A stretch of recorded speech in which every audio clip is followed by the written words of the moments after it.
the artist's socials and the streaming or download link to the song in the description. That's enough talking for now, though. Enjoy the mix, everyone. She been in your bedroom and know that feeling her on your skin. Think I don't know where your head's at. Where do I begin? Wrapping your fingers around her late at night, drinking. You let it linger, you couldn't quit. I think I'll leave it all behind. Love me a new one. I won't waste my time. Fuck it with you. Oh, let me show you how. Find me another. You can't break me down. Under the covers.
Hello there, ladies and gentlemen.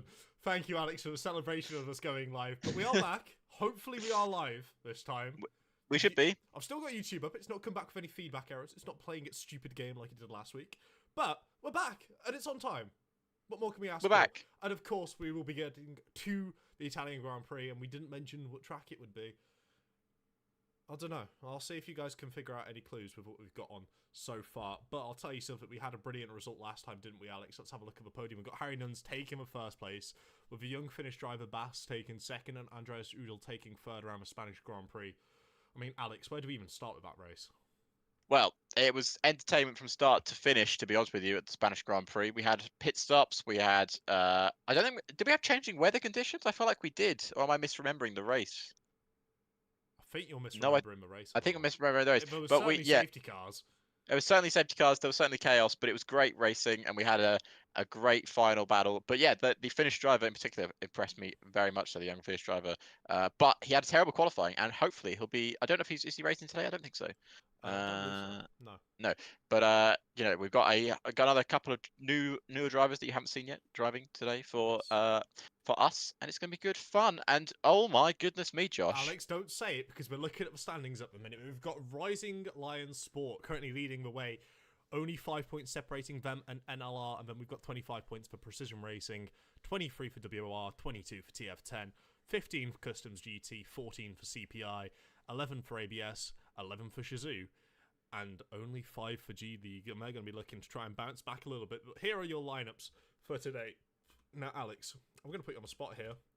Oh, You can see no. the screen. You can see what's going on. You know what I'm about to say. Which one of the drivers is going to tackle the circuit of Monza the best, given what we're watching currently? Not on your screens at home, but currently what we can see. Which one of these drivers would you decide to put down to make a queue, a good run in this queue?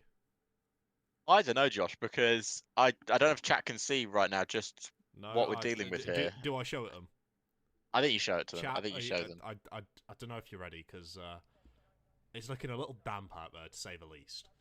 Yeah, I'd say just a tad damp. Yeah, it's full rain here at Monza. So much so that no one has come out of the pit lane. Just as I say that, it looks like we have a Sauber coming out the pit lane of Tyler Freeman. He's coming out on the intermediate tyres here. Oh, what a brave young man. I do not envy this man at all for No. trying to go on the inters. You can see there, it's absolutely still bucketed it down. The track is soaked. But we've seen before, the intermediate tyre can work in these conditions. You just have to somehow be able to generate the heat, and that's going to be the real challenge for Tyler in this outlap, isn't it? Yeah, it's definitely a risk, that's for sure, but it's a risk probably worth taking to start with. Obviously, it's the start of qualifying. It's just getting a layout of the circuit. No one likes using the full wet tyres. We know that's the case. No one's used the full wet tyres for, I think it's about 750 races, if I'm not mistaken, Josh. That is the actual, how many races it's been since we've last seen the full wet tyres. So, intermediates are not a surprise here. There's not many puddles on track. It's very heavy rain, but it doesn't look like it's settling as much as we normally see in terms of full wet. No, I mean, I can see what you're trying to put down there, but at the same time, if we don't get more drivers going out on that wet tyre, it's going to be a real struggle trying to kick that water off the circuit, and that's something that these drivers on the intermediate tyres will be really hoping for. As we're starting to see another driver roll out the pits, and that'll be Eruption. I'll tell you what, I'll spoil you guys just a little bit here. Let's pull up the track map for you there. There you go. So now we've got the track map, and you can kind of see where Eruption's going to be rolling around, but you can see how cautiously Tyler's taking the Ascara chicane there, just making sure to try and build a little bit of heat in those tyres. You'll see him swerving here, but again, there's so much water, both on the racing line and off the racing line, because he's the first car out, it might not do him a world of good here. No, it might not. It's very interesting to see actually what kind of lap times we're going to see here at the start of qualifying. It is properly chucking it down here, and you can see it's barely actually able to control the car there, Tyler, in the final sector coming through the final corner. No longer the Parabolica, but I'm going to call it the Parabolica, Josh. We will. We're standing to this. We're putting our foot It's down. the Parabolica It's in the my Parabolica. heart. If anyone in chat wants to tell us what its actual name is, go get lost. But maybe not outside in this weather at the minute, because it is absolutely chucking it down. But we see Tyler braving it out here, starting an intermediate lap. Let's ride on board with him. That's right on board. So we're going to go through the first corner, and he's going to have an Aston Martin instantly there. And I think that's probably an abandoned lap, Josh. Yeah, wouldn't surprise me. But it looks like he's still going to go for it, which I don't necessarily mind. I mean, given he's on the intermediate tyre, it'll certainly be a good gauge for a couple of the other teams out there. We see Alex Santana as well, the McLaren down in P18, hopping out onto a set of intermediates as well. But no. you can just see how dangerous and how treacherous this circuit is, with these little slides and these little moments happening throughout the course of a lap. And he's not alone. Eruption has just started his lap, the Shizou driver, if I'm not mistaken, in the Mercedes here, looking just to try and get a little bit more of that water off the racing surface. But again, apparently he's on the intermediate tyres. The timing tower might be a little bit wrong here. Yeah, there's a few drivers on the inters. There is some of them on the full wets, I believe. Eruption is currently doing a lap on intermediates behind. He set the fastest first sector. Didn't go off circuit and didn't get blocked like Mr. Tyler on his opening lap. And also, you saw the light flashing on the back of the car. That's not an ERS light. That is a rain light to just to let everyone know it's raining. There you go. We just had to have a little change there on the timing tower. A little quick refresh so we can see all the different tyre components being used. And I'll tell you what, it's looking more like the drivers are risking it on the intermediates than necessarily trying to go for a wet tyre run. Thank you, Nordic Ninja, as well, for saying it's Alboreto, but every true F1 fan will call it Parabolica. So, at that point, Alex, you might as well start calling it Alboreto. Ah, wow. Thanks, Josh. I see the hat you're wearing. Just because I'm wearing a Red Bull shirt doesn't mean I'm not a true F1 fan. Of course, of course. Eruption will do the fast lap so far of a 29.2. Interesting to see these guys on the full wet tyres, Josh, because they are a slower tyre overall. But is it the condition that the full wets are quicker on this occasion? I think is Is it Killian? No, that's not an Kyler. I in it. Kyler. Kyler. Kyler. Sorry, I will get these names right eventually. I don't know what their lap time's looking like. I think it's slower than the intermediates right now. Yeah, it will be, and that's just down to the nature of the tyre. For those of you who may not be aware, the wet tyre just has wider grooves and more grooves on the tyre in comparison to the intermediates, which of course, but if it's got wider grooves, less tyre surface for the tyre to actually make contact with the ground, which will result in less grip, but the ability to shift more water, and we can start seeing that little shiny racing line being formed, whereas we see Kylan having a little moment coming through Parabolica where he dives back into the pits, and that's probably the right call.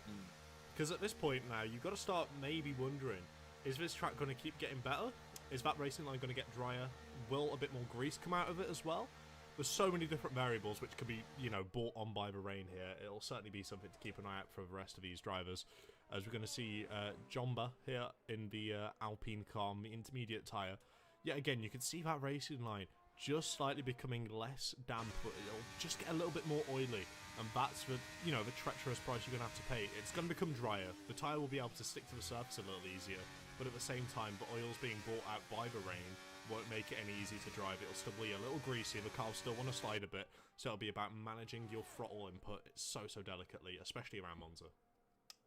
Yeah, absolutely. So we currently have a TF10 1-2 here. Tony Richet and Alex Santana currently on pole and second place provisionally at the moment. I think lap times are going to get quicker, as you were mentioning, Josh. Obviously, tyre warm-up is going to be a big thing here in this session. Harry Nuns to next cross the line in the Sauber. Crosses the line, goes 6th fastest with a 29.619.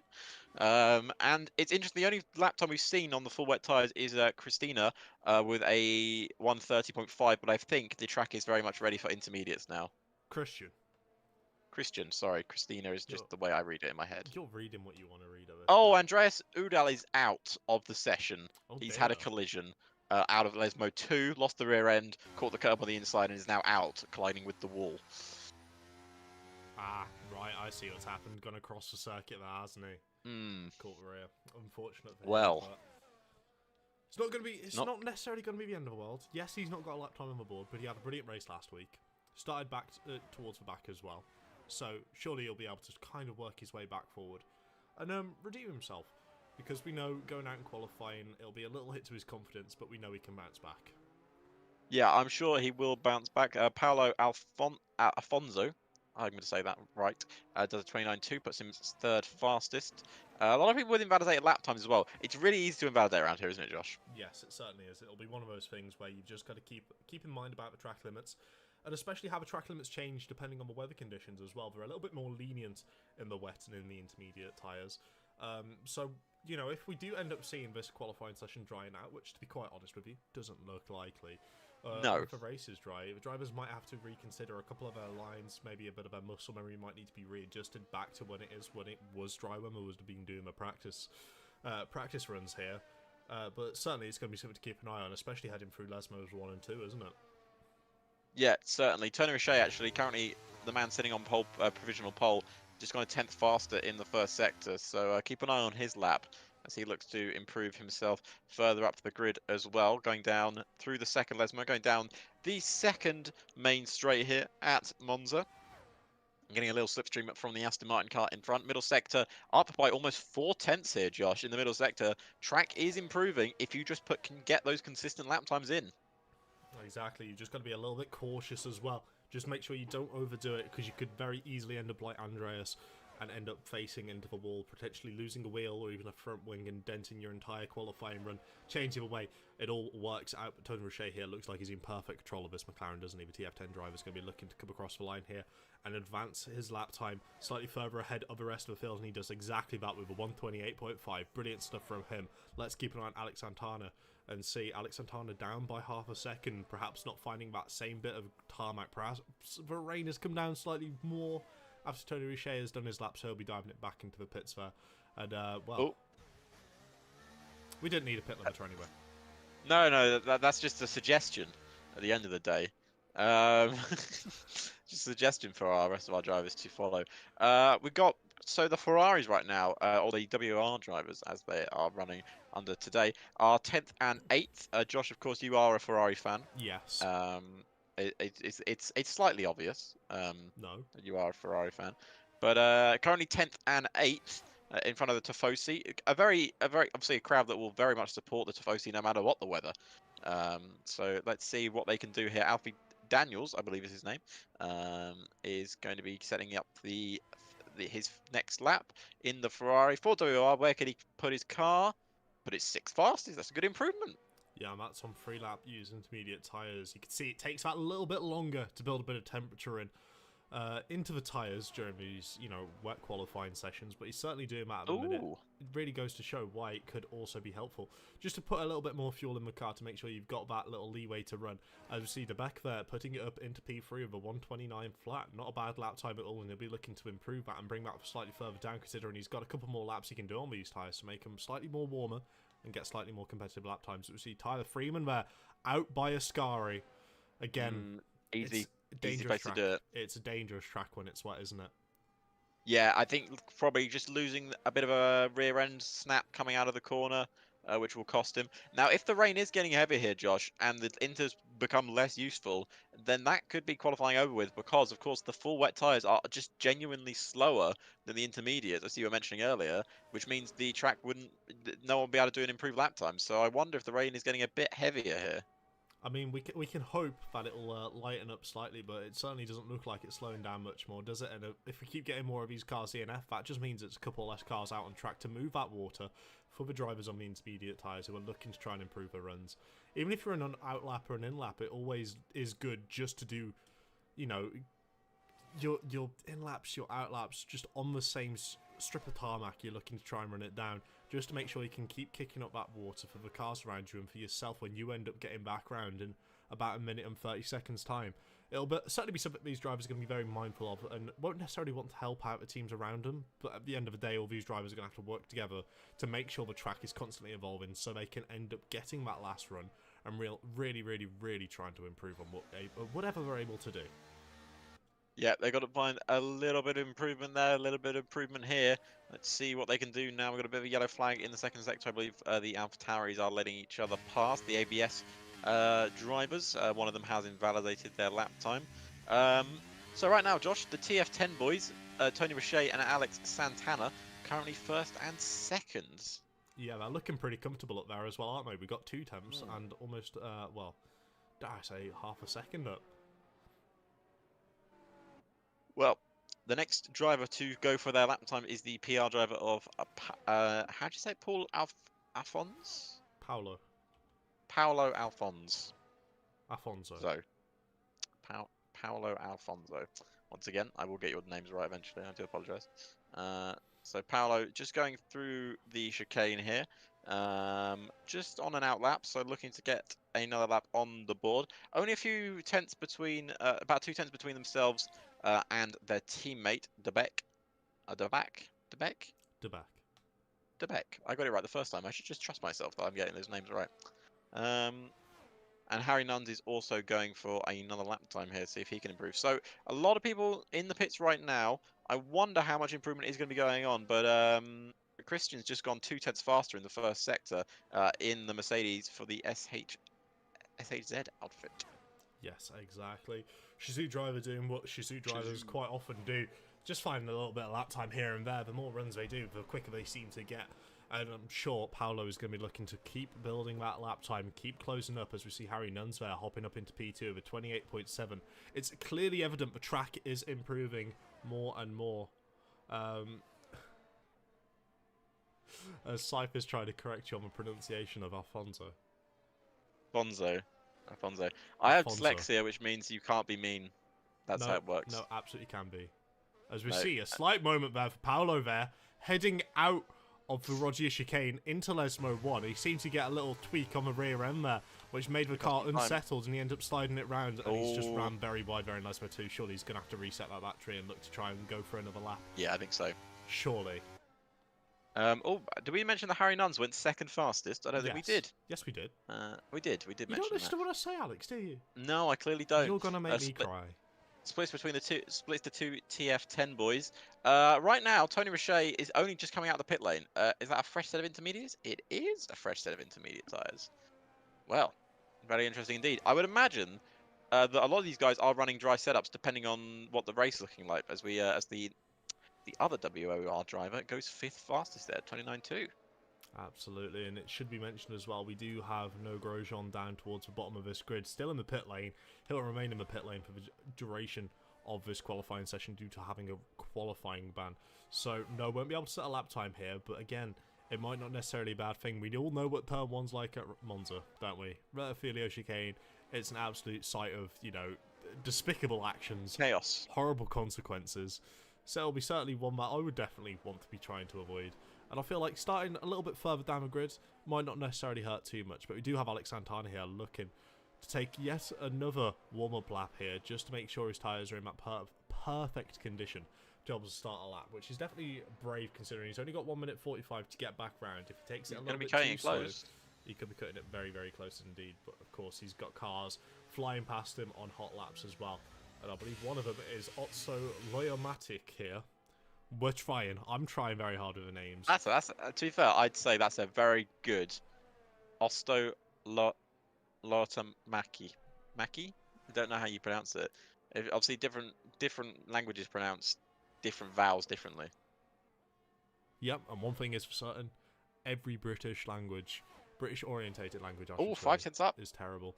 But of course, he's finding a little bit more time.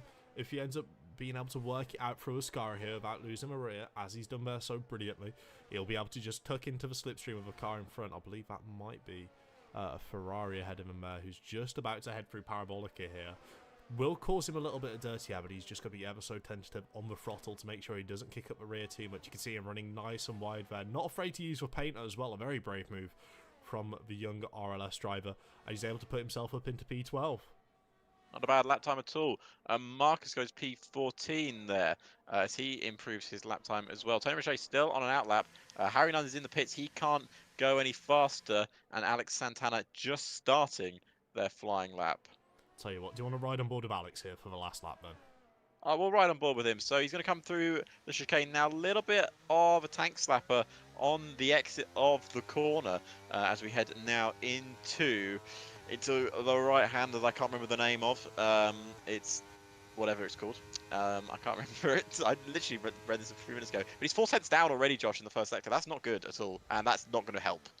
No, sliding the car in, heading through into the Roger chicane isn't going to be the best way to do it. But of course, this will be the last moment of the qualifying session. So wherever drivers are able to find a little bit more time, it is going to be where they could find themselves starting on the grid. And we've got Diabek here without a front wing looking to come across the line. It won't be an improvement. And he even dives into the pit lane. That's how unhappy he was with that. Not good at all. We mentioned that Florent went 4th fastest there. Good lap time from him. Alex Santana is now only 2 tenths down in the middle sector, but has got it all to do in the final sector here, Josh. And there's not really a lot of time you can make up for that, especially when you're doing that. Was it a spin? It was a very much a half spin and very lucky to still be facing the right direction. Oh, that is the end of their qualifying session as Alfie Daniels goes 7th fastest. And there's anyone else improving? Trying to keep an eye on some laps. CGT is up by a few tenths in the first sector. We got Eruption on the side of the track there who's crashed into the wall. So he's lost his lap. He's lost any improvement he could gain. Anyone else improving? Not at the moment. We're going to keep an eye on Jomba, who is going to improve in the Alpine. Let's see him cross the line now. Where he's going to put his car. Stays 10th fastest. Does improve though. Tony Roche improved. Tony Roche improved. Yeah, he found another 4 tenths off of his lap time. It's a demonic display there from Tony Roche, showing what he's capable of. Does that mean he's running a wet setup though? Potentially. There's potential for it, but we're going to have to give him benefit of the doubt and say whatever it is, they've prepped for the race as well. It's very difficult. You would think so. It's very, very difficult to just do qualifying practice and make it worth it, right? You would expect these drivers to put in a little bit more practice towards the race side. And we know TF10, formidable team. Very formidable. Standings don't exactly show it, but you got to remember how much carnage it was around Catalonia last week. They didn't really get an opportunity to show what they're capable of. And we know they're a very, very, very tough team. I mean, it doesn't take 2 seconds to look over at other championships, such as the likes of E-Series or even EOR. And you can see they're definitely a very high-end, high-octane competing team, which have the potential to bring the this championship battle to the likes of Precision, to the likes of NLR and Rising Lions as well. It all depends whether we're able to just get the rub of the green and understand how they're able to improve it. As we do now have confirmation of what the weather is going to be in the race, and it still looks just a little bit damp, but it doesn't look as heavy as it was during qualifying. No, but that could be the main reason why we saw Tony Richet be so fast. He could have a wet setup on, but depends how long the rain is going to last for. I'll tell you. Could it last for the whole session? If you give me a second, I'll bring out the alter ego. We're going to get Weatherman Josh out. I know, it's terrifying. Right. Okay, I have the weather. I can confirm. You're going to have to pardon the pause screen. We'll wait for this session to get underway. And then, after the first lap, I'll be able to report back to see if we're looking to get any dry running at all during this session. Because if there's no dry running, you're going to have to assume these drivers haven't necessarily practiced for wet. It's a lot harder to practice for wet in this year's game due to the fact there's no wet time trials. Which is crazy. It's silly. It's a lovely feature. You gotta love it. But chat, give us a prediction now after you see Matt qualifying. You can see the track's a little bit wet. Who do you think's going to be able to run away with this race? Or do you reckon it'll go right down to the wire on the very last lap? I don't think you can't take any guesses, Josh. Here. I don't know. I can. I'm saying Tony Richet's running away with it. He seemed absolutely dominating in that qualifying performance. Very similar to another Red Bull driver, but hey, I think less said about that around Monza the better. Yeah, because that Red Bull driver has never won around the circuit de Monza.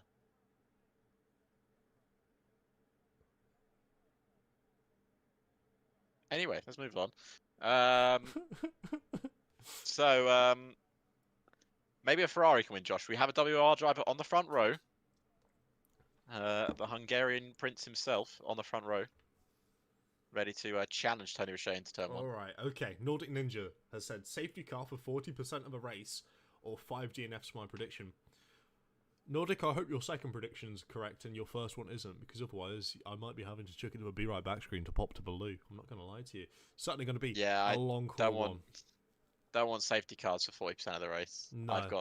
I've got to race myself at some point. No, end of the day, we do like having the race in action. As much as 1 or 2 good safety cars can be to spice up the grid a little bit, if you end up running much behind of it, it's a little too much. I'll have to get the book out, and no one wants that. No, chat, you don't want his book. You don't want the book. But you know what you do want, Josh? You want 5 lights here at Monza for round 2 of the Esports Masters League. And we're underway here at Monza. And Tony Richet gets a good start off the line as we run down towards turn 1 now. He's going to be defending the inside line and forcing the Ferrari to the outside line. But we can see cars already off the road. As we mentioned, chaos ensuing here at Monza, as I believe that's a Ferrari of Florent dropping down the order. But Tony Richet leads from Harry Nuns. Alex Santana is battling with a Ferrari in the Curva Grande as they go wheel to wheel, and Alex Santana takes 3rd place right now. Josh, chaos at the start of this Grand Prix, but everyone's still facing the right direction. So far, it's still going on. I remember Sebastian getting spun round coming through the Rogier chicane there, but it seems like all the drivers are better than the 4-time World Championship winner Sebastian Vettel. All of them seem to have made it through in one piece, and we can see them still absolutely fighting tooth and nail, heading through the Lesmos, going 2-3 wide as we've got Deffy now, who went a little bit wide, put into the gravel trap, but we've still got all the drivers towards the front of this field, separated by just under 2 seconds. I'm looking at the likes of Harry Nunn, Santana, Balint, and Debeck as well. All of them sort of in the hunt. Alfie Daniels has slightly fallen off the back of Debeck there. It could be a WR strategy, but something which is definitely going to take notice here is Debeck trying to get that overtake on Balint, heading through the Ascara chicane. He had a tremendous run coming out of it, and he could certainly be looking to try and get this move around the outside of Parabolica, which would be absolutely phenomenal if he's able to do so, and he's my word, he's just talking about around the outside there like it was no one's business. He's done a Ferrari around the outside of a Parabolica. You don't say that very often, do you? And I'm sure Josh, for his sake, won't see it ever again. Yeah. As we race down once again into turn 1. It's such a heavy braking zone. As we see a AlphaTauri of Irvine going for the move around the outside of Jomba. Can he make the move stick? It's going to go into the Curva Grande. They're still wheel to wheel here in the wet. And we're going to see Irvine make the move stick. They're still on the outside. They're about centimetre away from each other, and he's going to have to be forced all the way around the outside. It's such a tricky place to get the move done, because two cars don't go into one, and somehow he's made that move stick. What a move from the ABS driver there. He literally drifted it round the outside, didn't he? But then, of course, he's going to suffer with getting a good run out. And Jumper gave him almost no room heading into the braking zone of the Roger chicane. But now you can see he's playing it a little bit more fair. He gave a little bit of room on the inside there to Jumper. But Jumper does a little love tap, a little wheel banging to make sure he can get past. But, of course, that's going to cost Erwin in an absolute ample of time and positions here. As we see Eruption now getting past, but he's still towards the inside. He's still off the racing line. So that will give this Haas car of Otso here a brilliant chance to try and follow him through and get a better run coming up towards Parabolica, which could definitely spell disaster for the way we're going to see Erwin's race play out at the minute, because if he keeps falling down and down, he might not be in the best opportunity to kind of take these intermediates until the end of a rain, because it will stop raining in 28 minutes. And yes, that's a little bit away, but if we do have these safety cars we've predicted, it might just catch us for the last couple laps of this race. Let's find out. Still a long way to go. We're only on lap 3 here, but Monza does fly by. It is a very short circuit. We've got a 3 wide moment towards the back of the grid there, Josh, as we see Deffy and Tyler Freeman trying to make a couple of moves. Obviously, both of them slightly out of position, you might say, from their qualifying because of some crashes and other aspects of that qualifying session, as Deffy is on the inside of Tyler Freeman, and I think he makes the move stick, and he does. He's ahead of him. Brilliant stuff, and you've also got to give fair credit where credit is due. There's no Grosjean here, has made himself up from 20th to 16th. We know the Red Bulls aren't the greatest around Monza. We know they've had a little bit of, unfortunate history here and there. But with all the cars being equal spec here in this championship, they have absolutely no reason to not look further forward, as he makes a brilliant, calculated move there on Marcus. I expected him to run it a little bit deep, and he's been able to make that one work wonders. But again, one of the chat's favourite, I've noticed a couple people talk about him, is Mr. Harry Nuns here for NLR, still P3 and still right on the back of Alex Santana. Boy, is he quick sometimes. He can be one of the quickest drivers on this grid if given the right opportunity, if given the right setup. He can certainly work wonders with it, and it might be something we're seeing right now. Tony Roche, 1.8 seconds out in the lead, but I reckon if Harry Nuns gets past Santana, we could be in for a bit of a showdown towards this middle part of the race. You see Eruption losing a few places there towards the back of the grid in 11th. I say the back of the grid, it's more like the mid-pack, I should say, as we see also gets overtaken by Linus Donovan, and also now going to get overtaken by Andres Udall, who's also trying to make himself a few places after a pretty horrible qualifying. And there's the Mercedes behind the other Shizou driver trying to get past him as well. Shizou dropping down to 13th and 14th right now.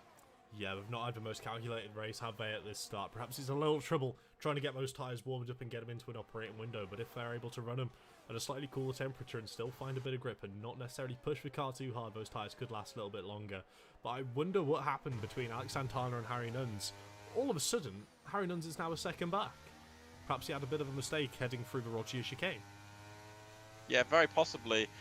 We saw Alex Santana get past Harry Nuns on that last lap, just coming into the Ascari chicane, and Alex Santana now looks to close in on his teammate, of course. TF10 currently running 1 and 2 respectively, so that's a good result for them as it stands, but they'll probably want to make sure they pull a gap out, especially if they're on wet setups, and especially, Josh, if you say the rain is going to dry up, the track is going to dry up towards the end of the race, it could affect them. Looking at 25 minutes, and the rain is going to get gradually lighter throughout the rest of this race.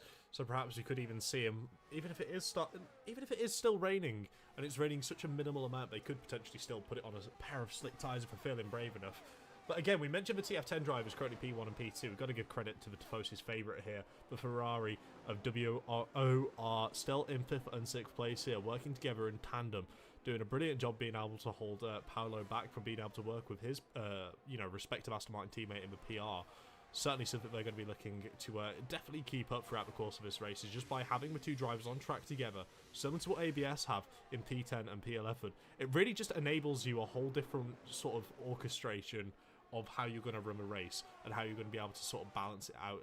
And it's certainly something I love in these team championships, is watching the drivers work together in an effective manner, helping themselves out and also helping their teammates out at any given opportunity. I feel like it really creates for some different sort of styles of racing, and it's personally one of my favourites to watch.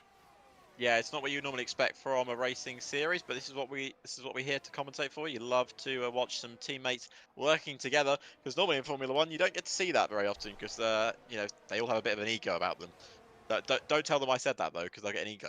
As we see, the WR drivers currently, as you mentioned, in 5th and 6th, Josh, and then just the PR driver of I think it's Afonso. I'm going to say that right now. Afonso is going to go for a move now, as we actually see the back make the move on Harry Nuns. Harry Nuns going backwards at the moment here for NLR, but I think we're going to see the Ferraris swap places, as it also looks like the Aston Martin wants to get involved in this. He's going to keep it down the inside, and are we going to see these two battling it out? WR versus PR around the outside goes Mr. Afonso, and he's going to make the move stick, and he's up into P6, Josh. Yeah, Alfonso there doing a brilliant job hopping up into P6 and splitting the 2 WR drivers. Exactly what he needs. Now he's got to start focusing on getting past Daniels, getting past Nuns, and trying to help Debek out in any manner possible. Because, of course, Alex Santana has put the hammer down. He's gone hammer time, and he's certainly cooking up a storm, as Migui has put in the chat there. Definitely has, because now he's within a second of his teammate, and him and Tony Roche really might have to start clashing heads at this point. I'm wondering what they're able to do. Is it going to be better for him to swap hold positions? Alex, put you as the TF10 engineer. What do you call for these drivers at the minute? Well, Josh, I know how a racing driver works, being one myself. Okay. There we go. And the issue is, you can't tell a racing driver to hold position, because they kind of like racing. Oh, okay. That's new. So I'm going to guess Alex Santana, if he's given the opportunity, he will battle with Tony Roche for P1. Very interesting indeed. I'm not sure whether that's for personal preference I would take. Obviously, being a Ferrari fan, I'm used to drivers being swapped around at a custom leisure. Plan A. Yeah, Plan A. What is Plan A though? That I never understood those. It's fine. One day you'll figure it out. I think chat know what Plan A is. I'll tell you something. The grass! Udall certainly knows what Plan A is, and that's absolutely sticking one to the inside, licking the stamp, sending it. Is that Andreas Udall, or is that prime Daniel Ricciardo going for yet another brilliant dive bomb, heading down into turn 1, taking to the grass, showing complete and utter bravery and faith in his car to be able to hold it on, but of course he's still got the Rogier chicane to be able to defend from. You can see him moving to the left hand side here, and he's been able to keep that little buffer exactly what he needed, so he can keep hold of P12 and start looking forward, rather than having to worry about the likes of Christian and Eruption behind him. Lovely move indeed from Andreas there, as he looks to try and move up towards where his teammate is, who's currently in P8. The RLS driver's doing very well at the moment, as we see the WR and the PR drivers still battling out here. Aston Martin versus Ferrari. Are we going to see that in real life this year? Josh hopes not. As we see Alex Santana still within DRS range, but of course DRS not enabled, Josh, as it is raining. They don't enable DRS, but Josh, there's no rain anymore. It stopped raining here, as Alex Santana is into the pit lane. Now that's bold.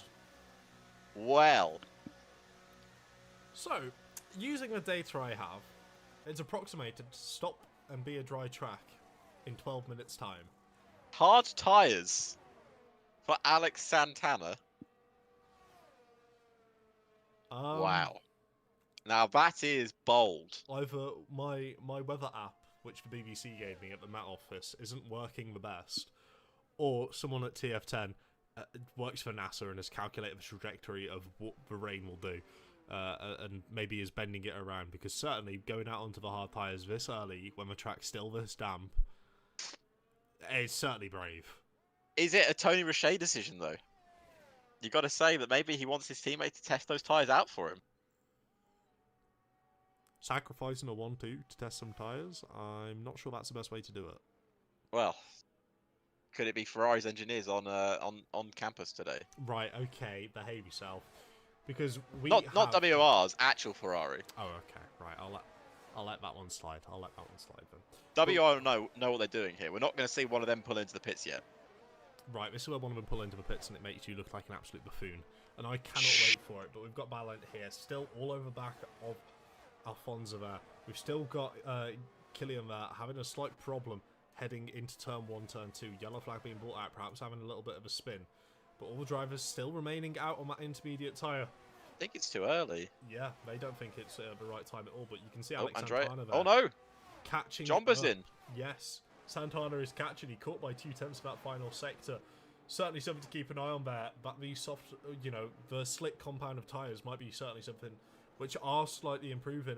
If you're in a position like No Grosjean, like Eruption, like Jomba, where you could potentially try and put it onto a set of soft compound tyres and get an undercut on the rest of the field, why not?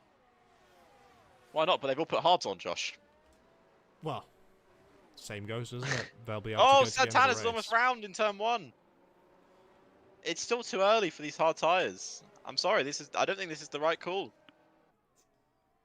Certainly going to be something we're going to have to keep an eye out for to see whether this track is going to be able to dry up in a relatively quick space of time, because we know what it's like on this year's game, don't we, Alex? 1 minute it's dry, the next it's bucketing it down water, the track's waterlogged, and then the next lap it'll be completely bone dry again. So it'll be something we're going to have to certainly keep an eye out for. But you can see how much Santana is twitching on that hard compound tyre. The rear end doesn't look planted in the slightest, so he's going to have to take these laps extra cautiously to not only make sure he's able to keep it on track, but also be able to retain the heat in his tyres. Because if those tyres end up dropping in temperature, the degradation's going to be flying through the roof, and he might as well have put a set of mediums on. What's the pit stop around here, Josh? Whoa, I want to say 21 seconds.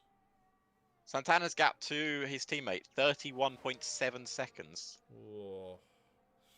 And Harry Nuns is coming into the pit stop. This could be a very crucial pit stop for this race. Absolutely. He's going mediums. He's going mediums. That's brave. I'm not sure I'd risk it. I'll stay out of those intermediate tyres at least. They're all going mediums. No, no chance. I would wait until that BRS gets enabled and then I'll decide to pit it in, because at this moment in time, it doesn't look like it's necessarily working too good. But we see Santana didn't get him. He didn't get anywhere near him. It'll just be those opening couple of laps as well. And you can look on the wheel of Alex Santana as well and see his ERS is almost completely depleted there as well. So certainly he's been pushing that car very hard, trying to get a bit of temperature in those tyres, but it's just not worked to his benefit here as he falls behind Harry Nuns. And he could very much find himself falling even further back if the drivers on the intermediate tyres go for another couple laps here as well.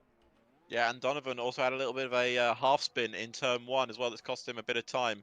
I really don't think these guys have thought this through. They want to get the tyres on early so they can get them warmed up, but they're not going to gain any time on the leaders.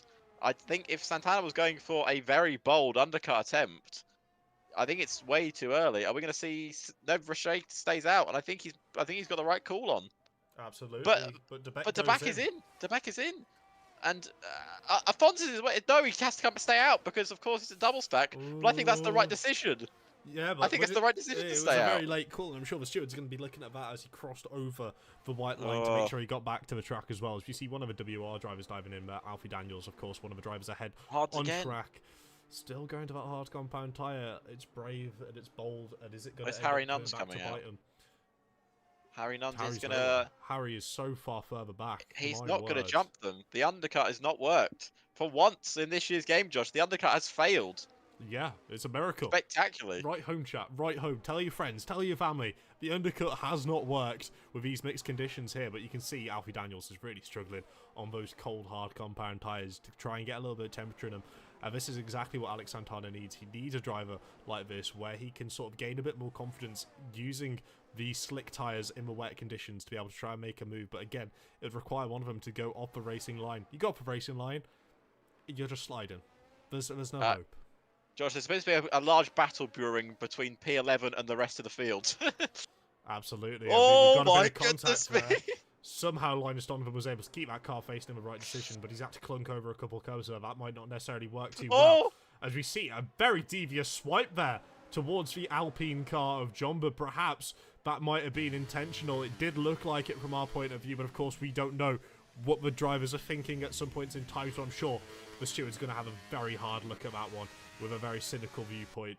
Because at the end of the day, we can't have drivers doing these sort of decisions, doing these sort of actions. It doesn't bring this, division into any sort of positive light.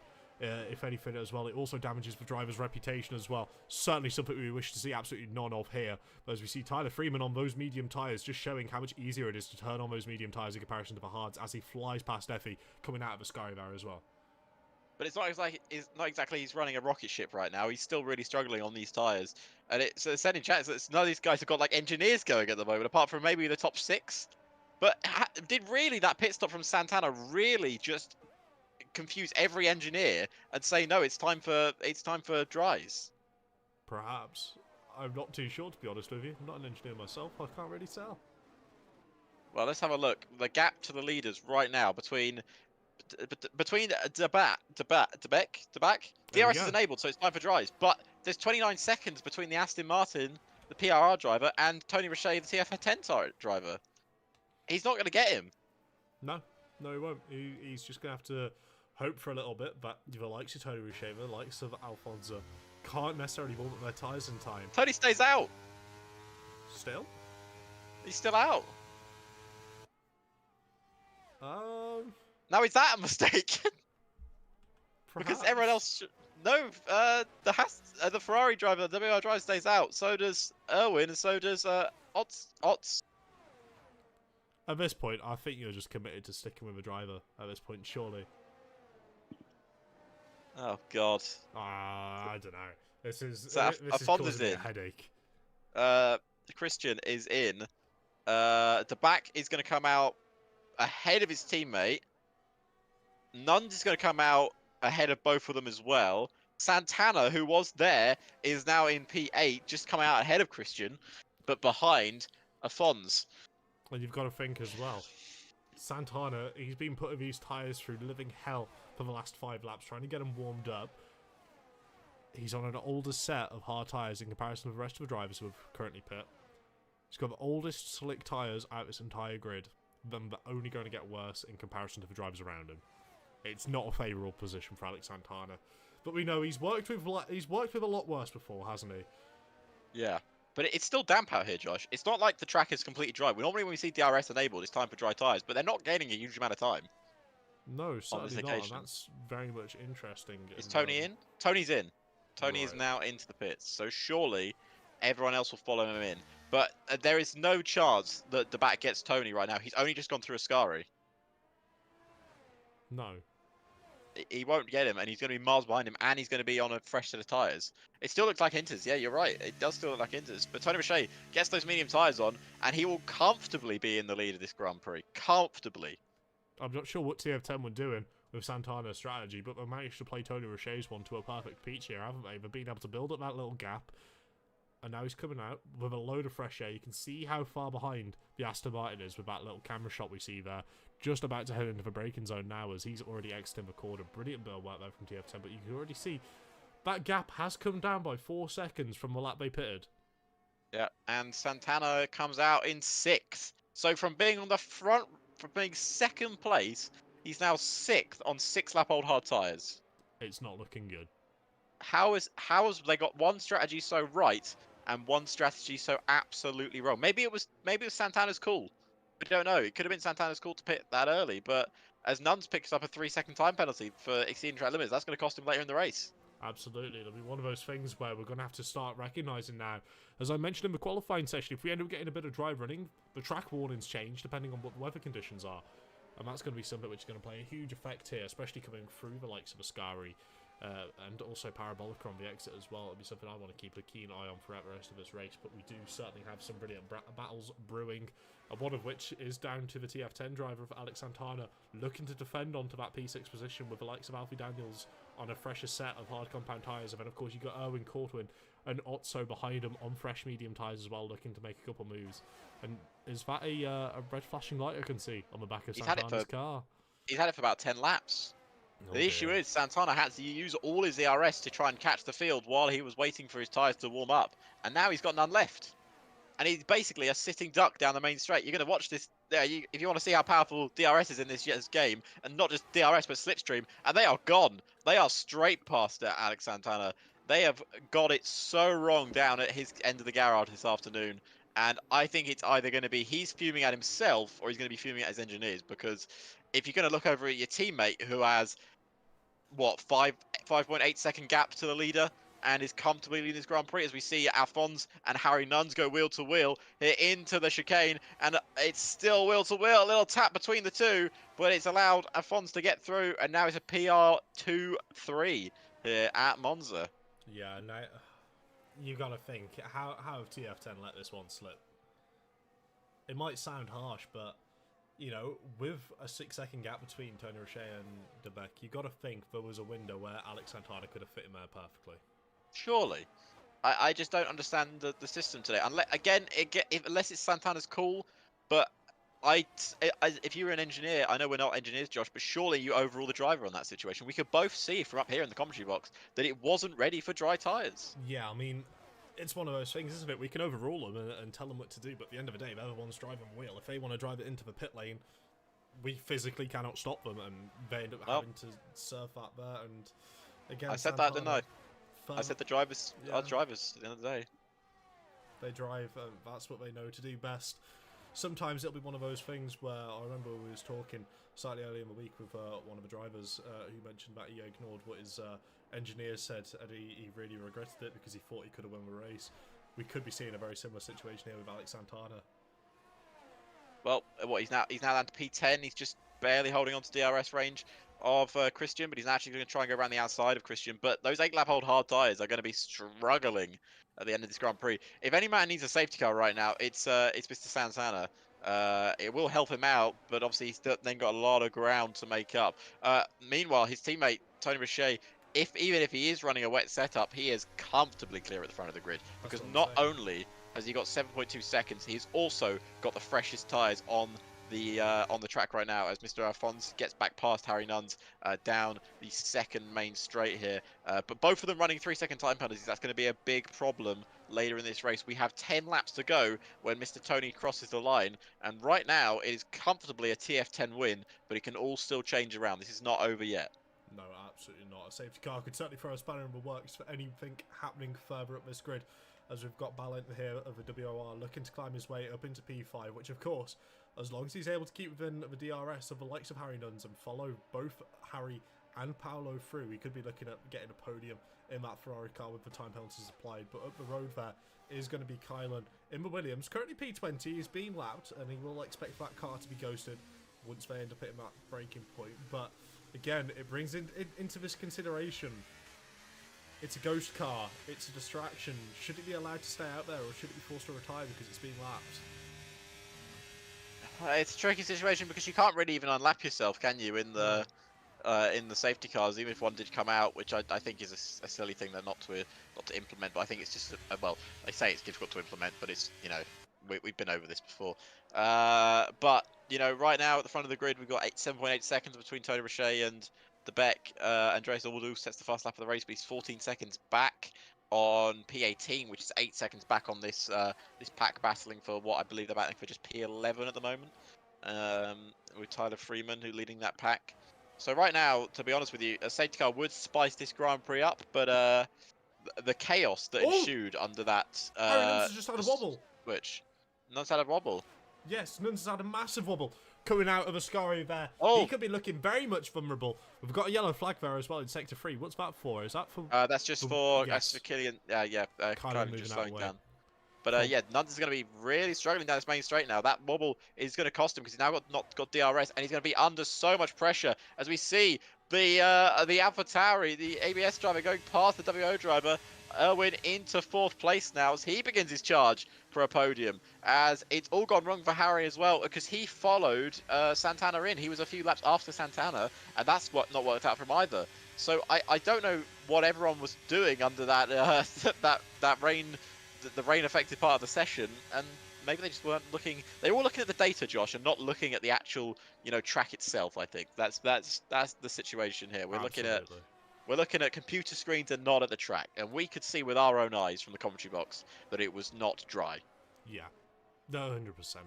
Realistically as well, you got to think maybe they were looking too much at what the other teams are doing. They saw, you know, an opportunity. TF10 took it. They realised they made a mistake, but they ended up keep playing on that mistake to make the other teams fall into the same mistake, and it's worked a treat for him to try and salvage something out, because Alex Santana is still currently in P10 and he's got an 8-second gap to P11 behind, so he's still going to bring a handful of points back home to the TF10 outfit, but again, it's one of those of it could have been so much more.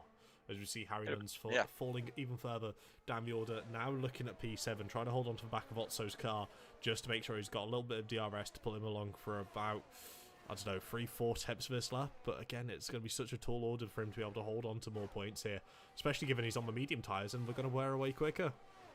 And Erwin's going to be under pressure here from the WR driver. Going to go around the outside. No, he backs off into the corner, getting a good braking zone. Maybe looking for an exit out of the chicane. Looking good out there. Oh, they're going to go for a grande move from the Ferrari driver. Going to go around the outside of Mr. Erwin in the ABS. Or is he just biding his time? Because he can see Mr. Afon's up ahead, who is struggling. And he is also out of ERS, Josh. That light is flashing on the back of that Aston Martin. Yeah, we can see that red light there indicating he's got no more battery left to play with. So he could find himself in certainly a very vulnerable situation, especially as well considering Erwin and Balin and Otso all have one lap fresher medium tyres. They're going to be looking to try and find an opportunity to pounce on the PR driver, repping in the Aston Martin liveried car here, looking to slowly catch it with 8 laps left to go. Surely you would think Alfonso has certainly got a lot cut out for him to try and hold on to this P3 without even mentioning this time penalty. Yeah, the time penalty is probably going to get what's going to cost him, but I think just having those 1 lap older tyres and the fact he's got no ERS left is going to cost him the most. So we're going to see down the main straight is Tony Richet is just driving off his distance. He's booked the hotel already. He is getting out of here. So we get a yellow flag in the second sector. That is for Andreas Uldul, just coming out of the chicane. And they're down the main straight here. Look at the DRS. Look at the usage of Slipstream. It is undisputed how powerful it is in this year's game. As we're going to see also, we're going to see a late move from Stone. No, not in the background. He's going to wait his turn. But yeah, that is Erwin into P3 now as he begins his chase of the back in second. And that could be a really interesting battle here. Yeah, I mean, he's already gained by 3 tenths heading through the Curva Grande there. Let's have a look at the Roger chicane and see how he's able to handle it in comparison to the guy in front who, of course, is on older and harder compound tyres. We've got the one Aston Martin clinking over the top there. That's going to be Alfonso. Clearly not showing those tyres in a good light, and that'll give Harry Nuns the position back up into P6. That gives Harry something else to fight for here. He's hanging on just barely to the DRS of Otso, but as soon as I mentioned that, he's fallen out of it. So Paolo could definitely be looking to try and close in on that opportunity there to reclaim P6, and that's certainly something he's looked to do. Heading up in towards Ascari, and he's already made the move, and certainly Harry Nuns has found himself in a bit of trouble at this moment in time. Yeah, Nuns and Fons are going to be really battling for that 6th, 7th and 8th position due to Mr. Alfie being in those 3-second gap. And I believe Christian is also closing in on Alfie as well. So keep an eye on that battle brewing up ahead. But here we go now, down the main straight once again. Lap 21 of 27, 6 laps to go in this Grand Prix. We're going to see a move from the WR driver. The Ferrari driver is going to go around the outside of the Alpha Tauri of Erwin. Yes, he is, and it's a straight move into P3. Lovely overtake that is from the Ferrari driver. Simple DRS pass, Josh, but he's simple but effective. Absolutely brilliant stuff there from Balin. Finding himself in a world of opportunity here to potentially look even further forward, but he's not the only driver. We've got the likes of Tyler Freeman, and even further back, we've got Eruption, who's had a collision. He's ended up crashing into Deathy there, and both of the cars end up in the wall heading down that pit straight. Oh, Safety dear. car. Oh, dear. You can see the Red Bull with only 3 tyres attached to it. Eruption with no front wing whatsoever. I wonder what's happened there. The stewards might have to have a little look at that one. See what was going on. I believe Linus Donovan was also a part of that collision as well. Certainly something to have a look at. We have Linus Donovan and No Grosjean making their way through the Grande. Let's check if either of these drivers have any form of damage. Not by an eye's look, I can't see any. No, it doesn't look like it. Might have been the 2 cars just getting tangled up with one another. But the safety car, you mentioned it, it would certainly help a couple drivers.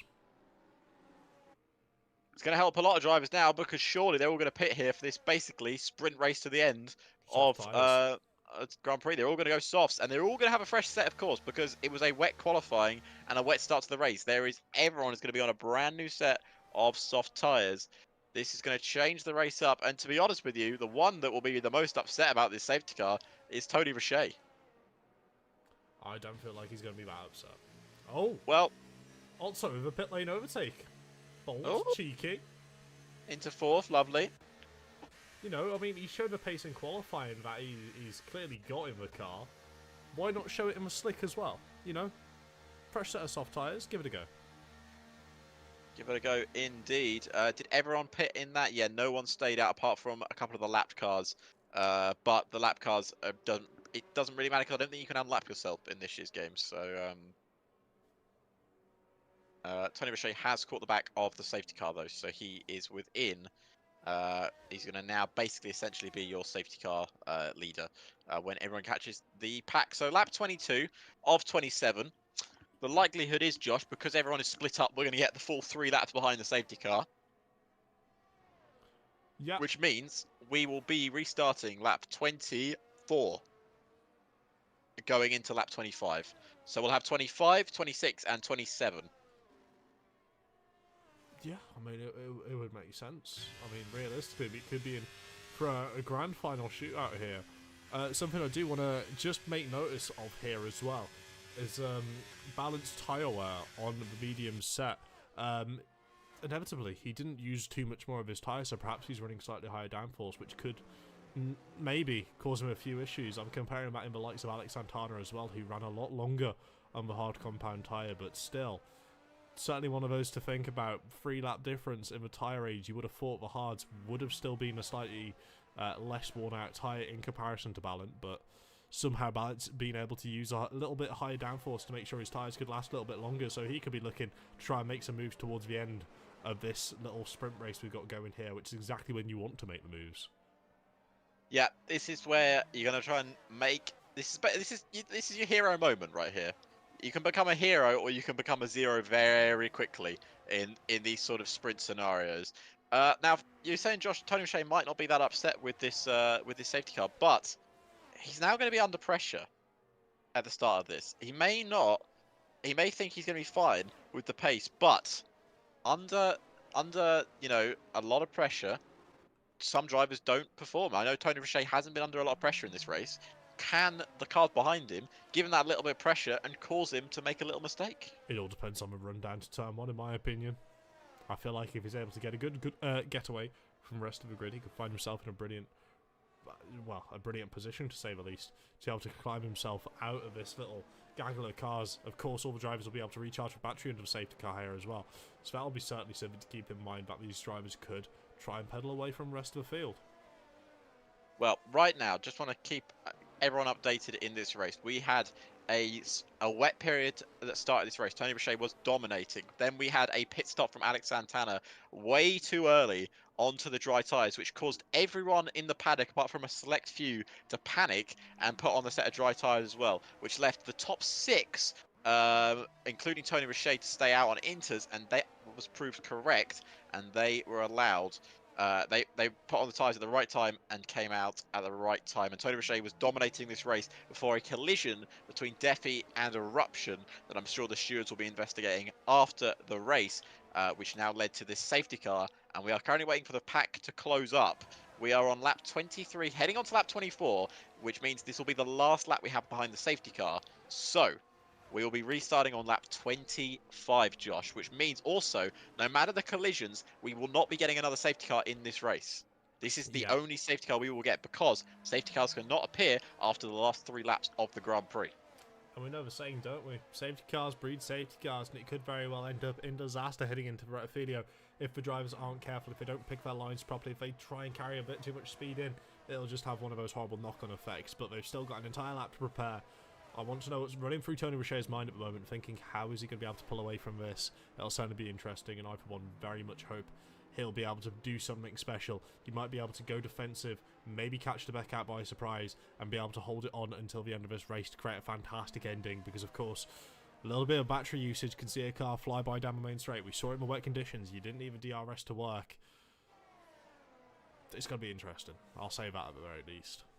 Going to be very interesting indeed. So the cars that aren't close to the pit, just to let everyone know what's going on. So we're still waiting for Eruption and Andreas Aldo, who's actually just been run slightly off the road there by Eruption, but I think that's because Eruption was coming out of the pits and it caused Andreas to run across the road. The other one is Kylan, who is at the back of the grid. Is Kylan right? Yep. yeah, at the back of the grid, 19th. He did unlap himself, but I believe he also has a drive-through penalty and a 5-second time penalty to serve. So I don't know if he'll even catch the grid at this point. He's 29 seconds off of Andreas, who are themselves about 15 seconds off the pack. Safety car should be in this lap. Let's see if it gets called. Tony Roche crosses the safety car line. Safety car in this lap, Josh. We have got a 3-lap shootout to decide the winner of the Italian Grand Prix. Alex, who's your money on? I don't know if you can choose, to be honest with you. Logic indicates it's Tony Roche, but, you know, logic has not been part of these drivers' races this afternoon. I don't know what's gone on. I don't know what they decided that they were going to do under that wet period. If someone makes a brave move into turn 1, it could all end in chaos, Josh. Anyone could still win this race, I think. Chat, let us know your predictions to who you think's going to run home with this win.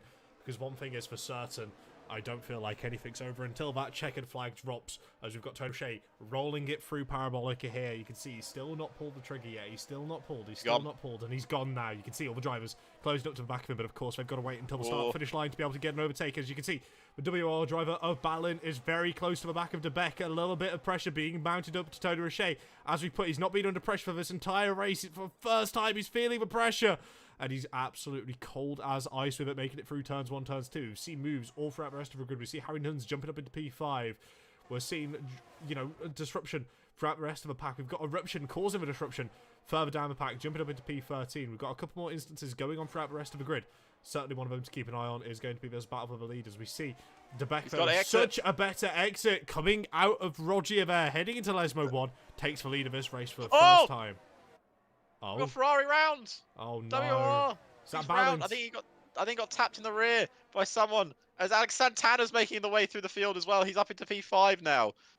Oh, absolutely. We've also got Harry Nuns back here as well, looking to get his guns out, trying to show what he's made of. You can see him flying past this Mercedes of Christian, and Florent here is also trying to do the same thing. But of course, a little tank snapper there. Harry Nuns has ran wide as well. Oh, He's had to go across the gravel. And we see Tony Roche now looking to reclaim the crown, trying to take the ownership back of this race. He liked to be, in the driver's seat, in the pace-controlling seat up at the front. But of course, he's just going to have to wait behind Debec for 1 or 2 more laps here, which could full well bring Erwin into the picture, as we see Erwin there taking the wider line, getting a better run out of Parabolica, and it's paid absolute dividends as we're going to go 3 wide down into turn 1. Alex, I'm shutting my eyes. No, it doesn't work, but he backed out, and Tony Roche's taking the lead. Erwin took one hell of a bump on that curb, and Tony Roche retakes the lead. Nunta's retired from the race. He knows that his race was run after running a bit wide there, as we're going to see a few drivers just trying to keep their distance from each other. But Tony Roche back into the lead, 6/10 between himself and Debec. But of course, this race is not over yet. We've got 1 more lap to go. This is the penultimate lap of this race. We've had 2 retirements, Nuns and Ballet in the other Ferrari. Osto lost a lot of places at that restart. Santana trying to make up places as well. He's up behind Alfie Daniels 4P4. He's trying to move himself up into the top 4. That would be one hell of a recovery. And I think, to be honest with you, that would remove the egg that TF10 would have on their faces if they did not have a good point scoring finish here. Absolutely. Certainly, it's paid dividends to the likes of Alex Santana to be able to find himself back into this window to battle for a podium here. And, you know, you might even think maybe a 1-2 could still be on the cards if he's able to get an absolute brilliant run out of Parabolic here and make the move on Alfie Daniels as smooth as possible. Of course, we've got Tony Roche leading the pack. You see that red light already flashing, though. He's used up his battery, and now Debec is going to be using up his in return. And then, of course, we've got Erwin still showing he's got a little bit more battery on the 2 cars in front, a little bit more confidence just to hold on to it, looking to try and get that move, heading into Parabolica. That'll be where he's been eyeing it up. We've got Florent there, down in P6 for GL, looking to get a good, solid scoring point on the board, looking to move himself slightly further up the standings. And you've got so many individual battles breaking out across the scene. We've got Alfonso down in P9. We've got Eruption down in P13. Again, so many of these small individual battles are breaking out all over the place, but let's focus on Tony Roche and the masterclass he's showing around Monza. Is he going to be able to end it up with a win? There we go. This is the last opportunity that the back will have. He's going to need that DRS. It is going to be open. It's going to be online for him. But he's 7/10 back. We know DRS is powerful, but I don't think it's 7/10 powerful. Let's see what he can do. He's closing in. He's closing in. He's closing in. He's 3/10 behind him now. Alex Santana takes 4th place. Or does he? Yes, he does. He's into 4th. But this is the battle we're watching. The battle for the lead. Both lights are flashing. A little bit of weaving from Tony Roche. Can't get away with too much of that. But I think he's got away with it just enough. Into the Parabolica. Tony Roche is in the lead of the Italian Grand Prix, and down at the Parabolica. He will come across the line to win the Italian Grand Prix, but not by a lot. Owen comes along. Santana, oh, lost it on the line to Daniels. He did it on the line by 10,000ths of a second. And Alfie Daniels finishes for Santana in 5th. Florence in 6th. John Butt in 7th. Osto in 8th. Andreas Uno in 9th. And Christian finishes in 10th. Goodness me, Josh. Right on the line for Santana, loses it. Oh. Yeah, Santana's retired, left the session. Clearly not in a happy mood there, but on the other half of TF10 Garage, Chauvel will be delighted with Tony Roche bringing home a win from a dominant performance during that race. It certainly was something to behold, wasn't it? From the wets, in the qualifying session, finding that little bit of extra time to get himself on pole, leading in a dominating fashion during the intermediate tyres, not crumbling under the pressure when other drivers dived into the pits. That's why Tony Roche is my driver of the day. Yes, Erwin had a good result. I understand why the game gave it to him, but I just feel like Tony Roche was just a class above today. Yeah, I think he was. At the end of the day, I think there is nothing that he could have done. He could have done more. He won that race, started from pole, and did everything he could have done to win it. But he almost lost it in those last couple of laps. But he kept his cool, and he picks up a big win for TF10. Absolutely well deserved indeed. Be entertaining to see what the standings are going to be heading into the next round here. But let's focus on this round and finishing it up, because we've got Tony Roche with the race win there and fastest lap. Brilliant stuff from him. But of course, we've got Debeck P2, Courtwin P3, Daniels P4, Florence P5, Jamba P6, Otso P7, Andreas P8, Christian P9, Alfonso P10, Olmendo P11, Freeman P12, Eruption 13, No P14, Linus P15, Kyan P16, Alex Santana P17, Harry Duns P18, Ballant P19, and Defi rounding out our grid there, the top 20 with a brilliant result. And well, I'm not really too sure what else we could say here, Alex.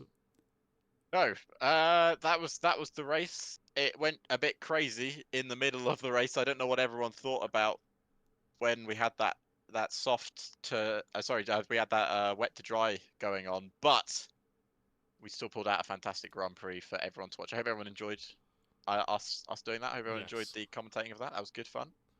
It was a bit mental though, wasn't it? It was rather mental. Yeah, the mentalness of that race was probably off the scale in terms of mentalness. But again, I feel like it was all caused from TF10's fumble, I want to say, on strategy. Is it a fumble really if they get a race win? I mean, yeah, but I suppose. But for Santana, it was a fumble because I get what you're saying. They finished. Santana could have. It could have been a 1-2 for TF10, or at least Santana could have been on the podium. But because of that mistake, or maybe it wasn't a mistake, I don't know. We won't know until obviously someone either says, or we might not ever know. But clearly, there was a TF10 1-2 on the cards there, and either TF10 threw it away or Santana threw it away. It's certainly something we're going to have to keep an eye out. When we end up heading to the Hungaroring this time next week, a slightly different track to the likes of Monza, but equally as good for some brilliant racing, will TF10 fumble the bag, as Alex put it once again, or will they be able to come back strong and try and reassert themselves towards the top end of this championship? Only time will tell, but I'd love to thank every single one of you at home for tuning in, talking, joining us on the stream, having a chat with us in the YouTube comment section. It's been absolutely brilliant, and I cannot wait to be back here once again. I have been JGM, otherwise known as Joshua Griffin-Meek, and over there has been the ominous Red Bull fan who makes every single track against Ferrari, Alex Heron. And dare I say, it's been a fantastic broadcast once again. Thank you to everyone at EML as well. You've all been a pleasure, and I can't wait to join back for next week. But until then, goodbye for now.